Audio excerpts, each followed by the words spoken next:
video a lot, like the videos you record of you like making beats. Mm-hmm. It's color in your video. Does the color of the light determine the feel of the beat? Not necessarily. Like, I do the lights to sort of just set a vibe, sort of. So maybe like subconsciously when I'm first starting off, it might maybe doing something to the energy in the room. But yeah, I don't necessarily do it to like automatically do something. Like, I'm like, this is, if it's red, then we're gonna do this today. If it's blue, we're just gonna do something. It's sort of just. I actually try to alternate, because just on like the thumbnails for like YouTube and Twitch videos, like it looks kind of just cooler, where it's like you're not just looking at a bunch of squares, like they all alternate. You know what I mean? So it's mainly for that. But maybe perhaps it does set a vibe or something like that subconsciously. Okay. What beats do you strive to make? So like, what's the sound and the feel of each beat you try to make? It really varies. This year, I've been striving to make a lot of beats specifically, just like these are like for more catered to artists to rap on, versus more like the let me see, 2017 up to maybe 16 to 19. Like, I was doing stuff where it was like, okay, I was sort of in album mode. That's just what I want to call it, where I'm just like, this is me, and it's just like I'm just making just music. I'm just putting like a whole bunch of just stuff together. So I'm looking forward to getting back to that space.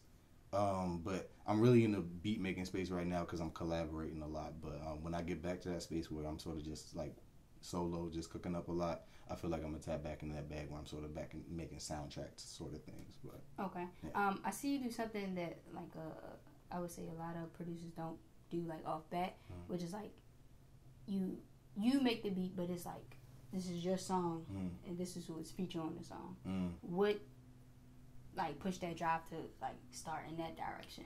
A lot of producers do that like low key. You know what I mean? Like I was just getting my hair cut the other day, and what he played was I think it was Knots. Like Knots, the producer, he had it was a tape where it was like a compilation. It was like he just made all the beats and just had other like just rappers that was just rocking with his sound, just get on the tracks. And I was like, okay, that's kind of cool. So it's sort of homage to that, but or homage, but mainly it was, you know, just to, I want to sort of just fill up space where I want to also, like, a lot of producers kind of just get in the producer bag where it's like, okay, like someone will hear something and they'll be like, okay, I love how Drake sampled that. I'm like, Drake didn't really make that beat. You know what I'm saying? So I want to establish, like, you know what I'm saying, like, I made this beat, but, you know, I do a whole lot more outside of that too. So, you know, you can listen to some beats, you can listen to like a live stream or like something that I've done, but then it's like, okay, but he's also putting together songs, albums, you know, a whole bunch of other stuff. So it's really just to show the diversity.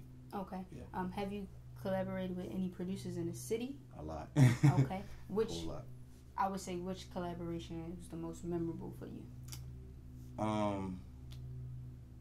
Just like in general, or like am I sure? Yeah, like in general.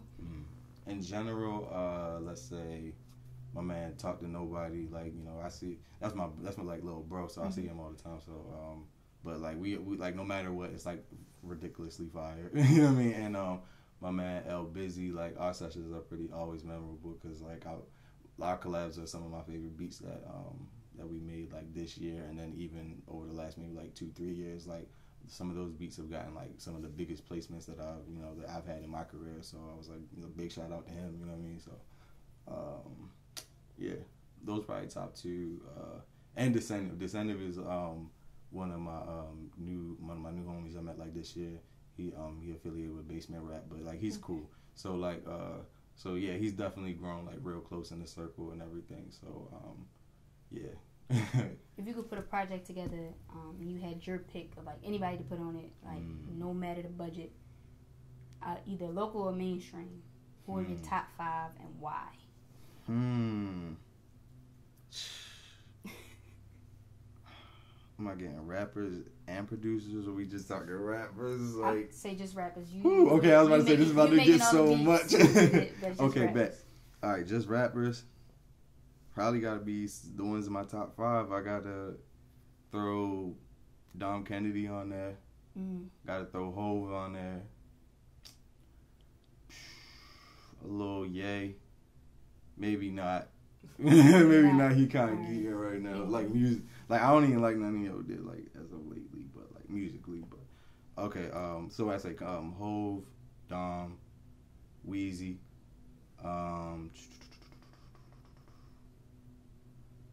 somehow, some way, they gotta put Cardi on there. Okay. Playboy Cardi somewhere on there a little bit. And who would be 5?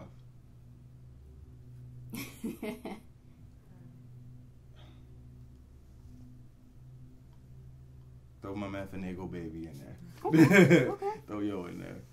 If you could like load a studio up with any equipment or like one piece of equipment, what would be that? What would be those equipments that you go to, or that one equipment that you go to? If I could just load up the studio with anything. Mm-hmm. To be honest, I would say I want to try a really functioning Rolly keyboard. That's like, it's just like touch sensitive keyboard. Mm-hmm. I had one, but like I don't know, it was like the USB must have been like damaged or something like that. And it happened with 2 of them. Like but like I didn't really have too much of a good time with it because it didn't last that long. Mm-hmm. But it had so much potential, so it's like an era where it's like I had like a whole lot of potential in my hands and I didn't really get to use it. I want to be able to tap back into that. So off rip, mainly that. But anything else, I'm sort of just open to, because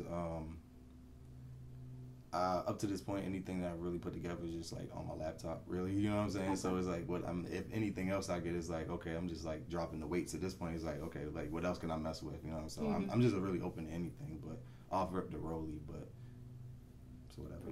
Okay. So whatever. What beat took you the longest, but you never used it?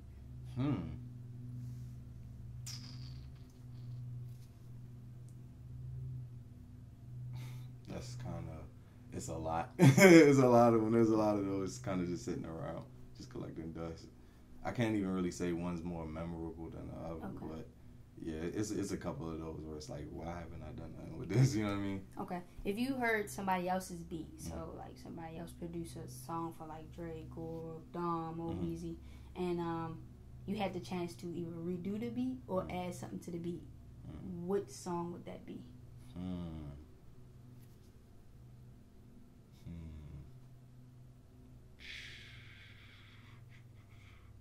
That's tough because like it's on a production tip. It's like I almost like the stuff where it's like it's like I couldn't touch this because it's so like it's perfect. You know what I'm saying? It's almost like I wouldn't even put my hands on this because it's like I just might even just mess it up. You know what I'm saying? Okay. I kind of feel like I had that respect, but there are some things where it's like maybe just like EQ wise, I can't call one thing over the other. Okay. But where I'd be like, damn, they should have like turned this up. You know what I'm saying? Or like just like or brought that back in a couple of times. I really can't name something in particular where I'm just like, I wish this was my beat. You know what I mean? But for the most part, it's like stuff like that where it's like my favorites, and I just be like, yo, I couldn't, I don't want to go in there. No. All right. If Ben was an acronym, what would each letter stand for?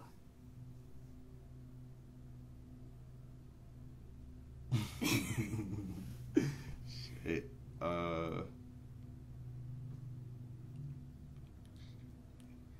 Being extremely noisy. Okay. I feel like you should burn that. Yeah, low key. You should burn that. Damn. What are your top 3 favorite moments, like creating in the studio? Recently, it's something that's going on.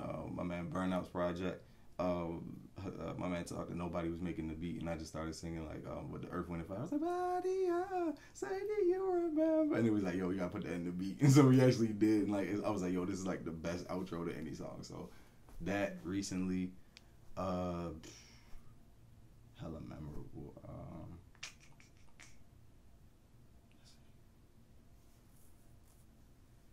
Cooking up with my man Lane. I haven't seen him in a while, but like those were always very memorable sessions because that was probably like the last piece of the puzzle I was getting before I said, okay, I need to go into album mode and really just sort of like make some new sounds and everything, because like his sounds was like really, really inspiring me. So, and I think I like around that time I sort of like just started smoking like kind of heavy, so I was like, yeah, like I don't know, so I was like more tapped in, you know what I'm saying? Okay. So like Yes, any session with Barry, like back in the day, like those was like kind of the weekends. It was like Saturdays or Fridays. I can't remember what days it was, but we would pull up and then like just hella people would just pull up from like the scene and we would just all just cook and just listen to the music. It was real cool. That sounds good. That sounds cool. That's two. I'm gonna take it way back, like way back to cooking up with that's Sensei, my man Mike Jr.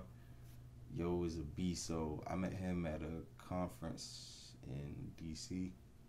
Yeah, and then after the conference was over, I come to like learn that he lived like 5 minutes up the street from me, and he was like, and he came in like second place, and I was like, oh damn. So those sessions was real cool because those was like really early collabs for me, and it wasn't even like we made hella beats together. It was just like I was sort of just watching, you know what I mean? So those was like really important. So it's like the sessions were, I mean, besides the first one where I was talking about, you know, with Burnout's album, like the real memorable sessions would be like the ones that I really learned something from, and watching him, like I picked up like it's important, like, you know, sonically I like everything to sound good. So I feel like I got that from him. Like I was just watching him like mix things early, and I was like, bet. You know what I'm saying? I'm a visual learner, so I was just kind of just watching. And I'm like, okay. What would you say is your like signature for each beat? The bounce, The bounce, and the fact that it not, because it's like, okay, like it hit like this is like gotta be Ben. So those would probably be top two. But then like the diversity too, because I do like to just sort of just touch in every bag. So I guess like the surprise element. So it's the fact that it's gonna knock, the bounce, and it's like, oh damn, you did that. You know what I mean? Okay. Yeah. How far has producing taken you so far? So it's been cool. It's been cool. Like some of like the biggest placements I've got. It was ad Microsoft did. I did the music for it. It was like I didn't directly like talk to Microsoft or anything, but like the company that like did the commercial, like they hit me up. They said they wanted to use it for such and such, and I said cool. And then they told me what it's for, and I was like, oh shit. And I was like, that's cool. That's kind of crazy. So like stuff like that's cool. Top three. I'm trying to think like top three placements. Hype Beast has like a female variant called Hype Bay, and they used a piece of music I did for a lookbook. That was pretty cool. And I really do like that. A lot of the music that like ends up getting placed is stuff that I don't really like push too heavy. You know what I'm saying? It's just sort of like low key, and then, you know, it just kind of just picks up steam on its own. It's like I like that I don't really just have to be like, all right, cool, I gotta promote this, I gotta promote that. It's like if you know where to put your stuff, then like it's like I don't really necessarily have to do much of anything. So yeah. My fault. No, you can do it. I might have just snoozed it, but but what was the question? How far is producing taking you? Oh yeah, okay. So it's cool. So I feel like even as long as I'm in it like 10 plus years, like maybe like 12 at this point, maybe like 13, something like that. But thank you. But I feel like just even with that, like that was just, I'm like, okay, that's like lap one. You know what I'm saying?